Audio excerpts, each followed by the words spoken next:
All right, remember the show, Let's Make a Deal? Well, can they make a deal? President Biden meets with congressional leaders today at the White House, trying to defuse this looming debt crisis. The deadline is now 3 weeks away. Doug Luzader joins us live from Washington. Doug, we've been talking about it for a while, and I feel like we're still in that same boat. Yeah, and we're going to be talking about it for a while yet to come here, it sounds like. It's kind of a soft deadline they're dealing with. The president will be meeting with congressional leaders from both parties today, but neither side seems inclined to give an inch on this.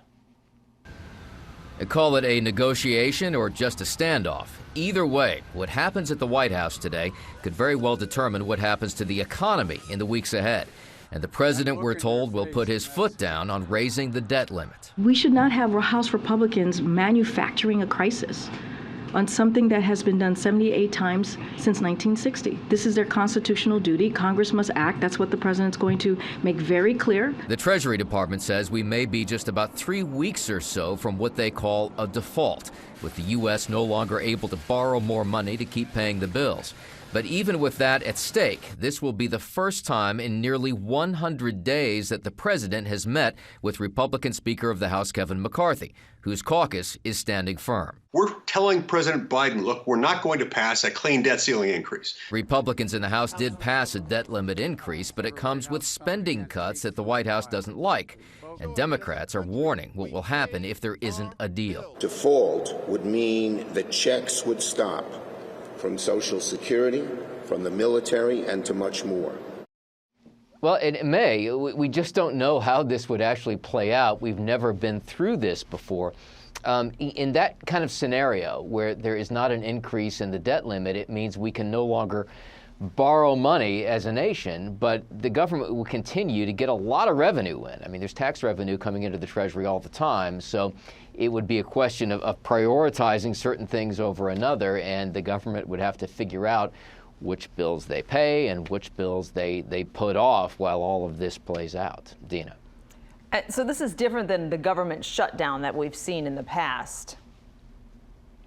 Yeah, government shutdown is a different animal. That's something that you never want to say a government shutdown isn't a big deal, but it's mild compared to what a default could look like. I mean, government shutdowns happen once in a while. It's an inconvenience. Folks get delayed paychecks, that kind of a thing, but we weather them. This would be a different animal entirely. And Doug, just to point out, as I look back at the history of the debt ceiling rising throughout different administrations, this is a battle every time, it seems.